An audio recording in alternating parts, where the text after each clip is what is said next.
Hello there, greetings from Colombo everybody. I'm Hassan Shazali joining you from the News First studios here in Colombo.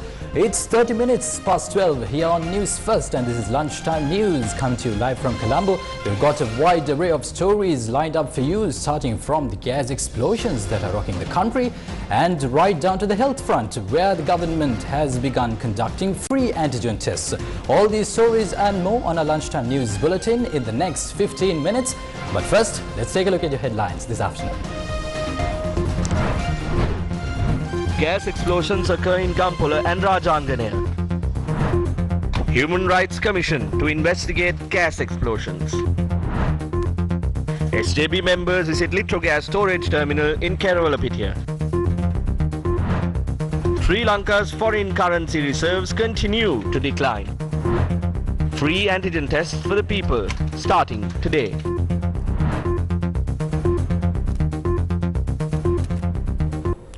And we start out with some news here at home. This in fact has been making headlines over the recent days because of the gas explosions that are occurring in the country. Now, 2 people were injured in a gas explosion in Gampola this morning. The explosion had occurred at a restaurant. The explosion had taken place at around 6:30 a.m. today at a restaurant near the Gampola bus stand. 2 people at the restaurant were injured in the explosion. An explosion was reported in a house in the Kalundagama village in Rajanganaya because of a gas leak this morning. Still on the same note, the Human Rights Commission of Sri Lanka has launched an investigation into the negligence of government institutions. It comes in the wake of daily reports of gas-related accidents happening in the country. Officials from the Sri Lanka Standards Institute, the Consumer Affairs Authority and the State Ministry of Consumer Protection are providing information to the Human Rights Commission of Sri Lanka for the inquiry. The investigation is being carried out based on complaints filed with the Human Rights Commission by several social activists, including the Sri Lanka Young Journalists Association. The Director General of the Sri Lanka Standards Institute, the Director General of the Consumer Affairs Authority and the Secretary to the State Ministry of Consumer Protection have been summoned to appear before the Human Rights Commission this morning. The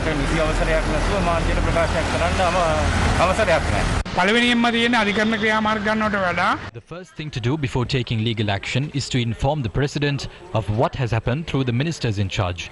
We have to analyze if there's a basis on which we can take legal action.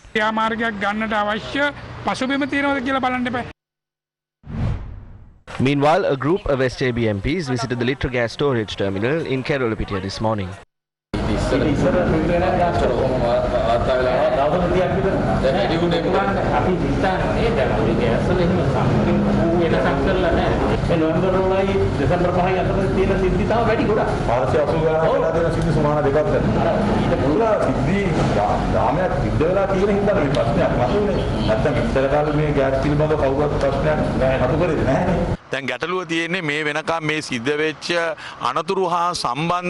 The government has to make an announcement on the steps it would take regarding these incidents. That is because many places of business, hotels and houses were damaged. Therefore, the government should compensate everyone who was affected. The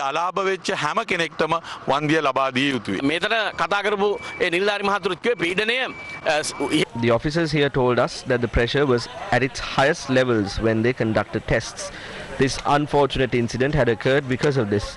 We wish to say that compensation must be given to the damages caused by Litrogas cylinders, and those responsible must be punished. Now, yesterday, News First reported on how Sri Lanka's foreign currency reserves have declined in the month of November this year. Now, while this matter was raised in Parliament, State Minister Shihan Semasinghe made the following remarks in reply to some of the questions raised in Parliament regarding the status of Sri Lanka's foreign reserves. We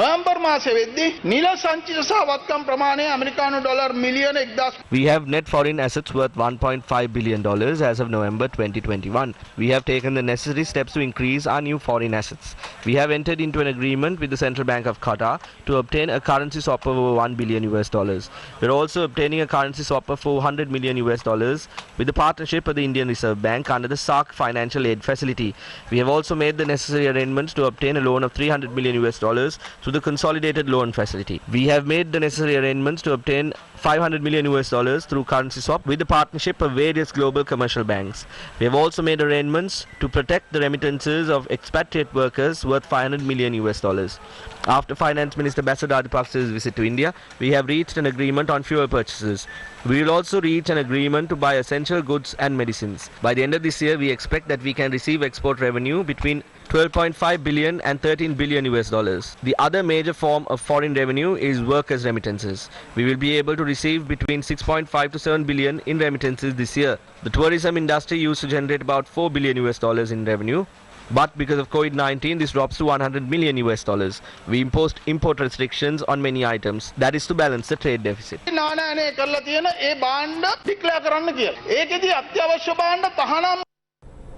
And from the parliament, let's go to some other news in the country. Some health workers in the central province are engaging in a token strike at present. As a result, only mandatory services are being offered at hospitals in the central province.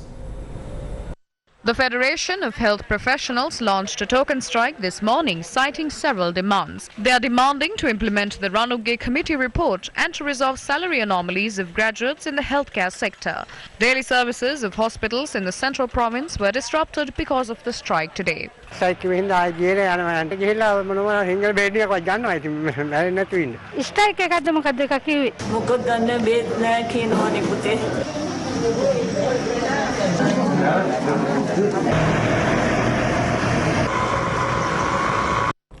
The International Anti-Corruption Day falls today. It is being marked under the theme, Your Right, Your Role, Say No to Corruption. Soliciting bribes and committing other irregularities in pursuit of personal gains during official tasks targeting public welfare is defined as corruption.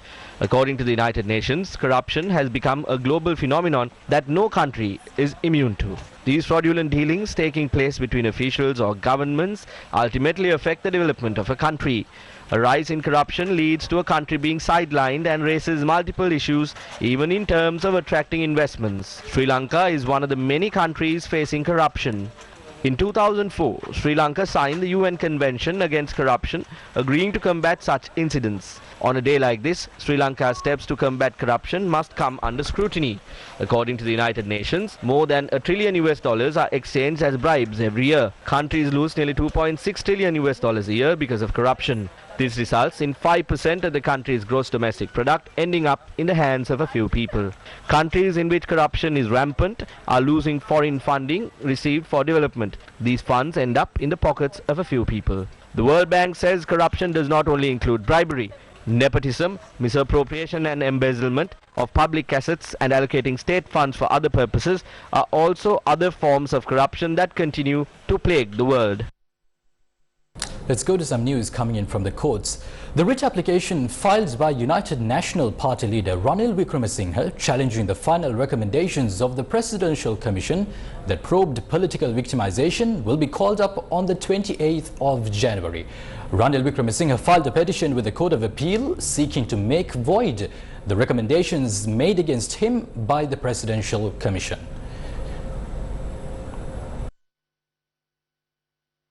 The presence of a three-judge bench comprising of Justices Nissanka Bandula Karunaratne, Devika Abeyaratne and D.M. Samarkun.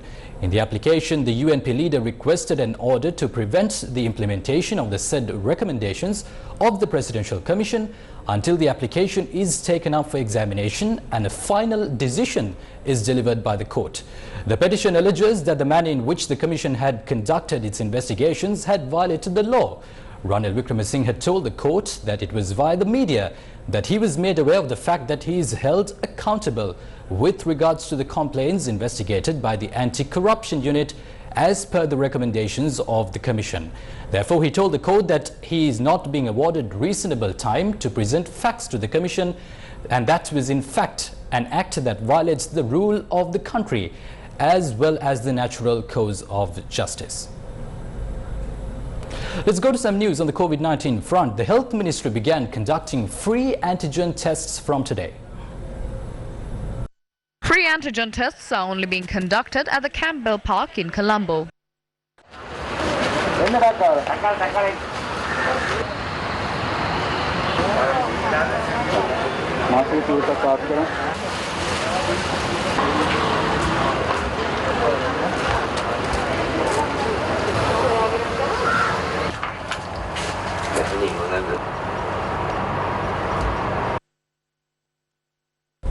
The Sri Lanka Navy, popularly known as the first line of defense of Sri Lanka, is proudly celebrating its 71st anniversary today.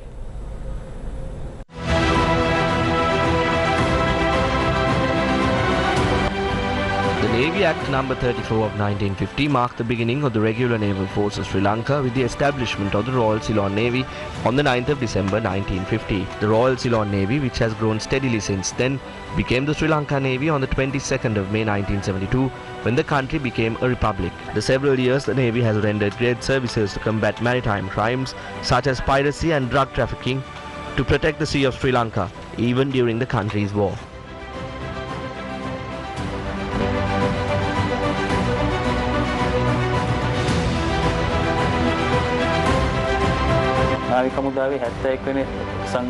To celebrate the 71st anniversary of the Navy, Northwestern Naval Command and the Northern Command will plant 200,000 mangrove saplings in their respective areas. We also hope to open a new jetty in the Putlam Lagoon.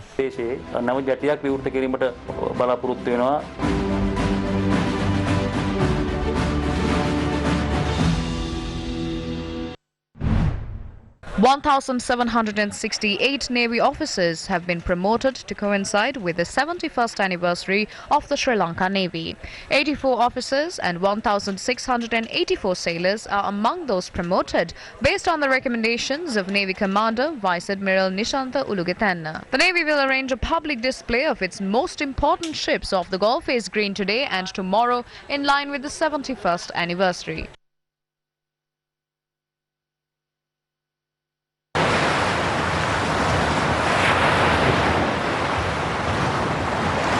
A father's love is protective and caring, surrounding our motherland with the protection and strength of a father is our ocean. The Sea of Sri Lanka. Now, the budget for 2022 has been tabled in Parliament and is being debated in these recent days. Now, think tank Verite Research says the budget 2022 fails to establish a stable fiscal regime. It also notes that the budget fails to establish credibility in its fiscal projections and fails to build confidence for global markets and rating agencies. In a report, Verite Research says the main objective of the new tax structure that was established in January 2020 has been undermined by the proposed budget.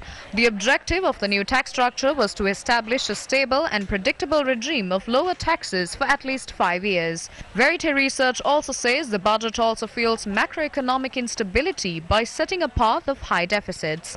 Using the government's own budget and economic data, Verite has projected that the budget deficits will remain around 10% and above till 2025. Verite Research adds that by failing to sufficiently and credibly address the path of the budget deficit and public debt, Sri Lanka once again risks adverse credit rating actions. Such adverse rating action, if it does materialize, will further negatively affect Sri Lanka's efforts to manage external debt and avoid outright sovereign default. Right, with that, let's go to some stories that have been making headlines in the last few days, and that is the killing of a Sri Lankan, the brutal killing of a Sri Lankan named Priyantakumara in Sialkot in Pakistan last week.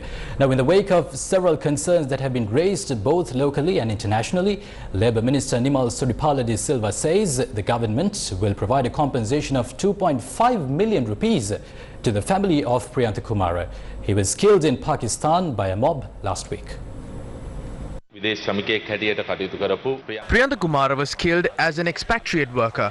What are the steps that have been taken by the government and the Ministry of Labour to assist his family? උලේ අය වෙනුවෙන් මේ වෙනකොට ගෙන ඇති ක්‍රියාමාර්ග කවරේද? කතානායකතුමනි විදේශ සේවා නියුක්ති කාර්යාංශය මගින් පිටරට අපි විදේශ ශ්‍රමිකයෙකු We can only provide relief if a person is registered with the Sri Lanka Bureau of Foreign Employment as an expatriate worker under the law. But in this instance, I will table a special cabinet paper and provide an allowance of 2.5 million to his family. දැන්ටමත් කටයුතු කරලා තියෙනවා. මේ කාරණේ නම් විශාල ජාත්‍යන්තරය තුලත් අපි හැමදෙනාගේම අවධානය. Steps were taken regarding this since this gained publicity through the media. But we know that domestic workers and other workers from innocent families face many threats. How will the ministry intervene in these matters?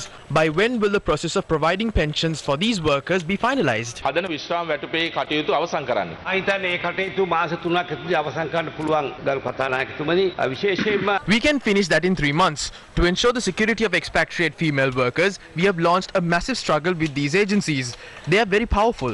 I have heard that they receive about ₹1 million from each expatriate worker in the Middle East.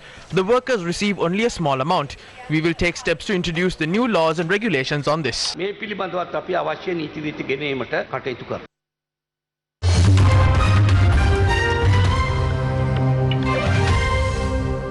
Let's take a look at a story making headlines in neighbouring India. India's Defence Minister Rajnath Singh has issued a statement in Parliament on the military helicopter crash that occurred yesterday. India's Chief of Defence Staff and 12 others were killed in the crash that occurred in southern Tamil Nadu yesterday. And that's a wrap of Lunchtime News this afternoon. Thanks for stopping by. More news is always available on our website. Is the address. I'll see you soon at 1:55. Bye for now.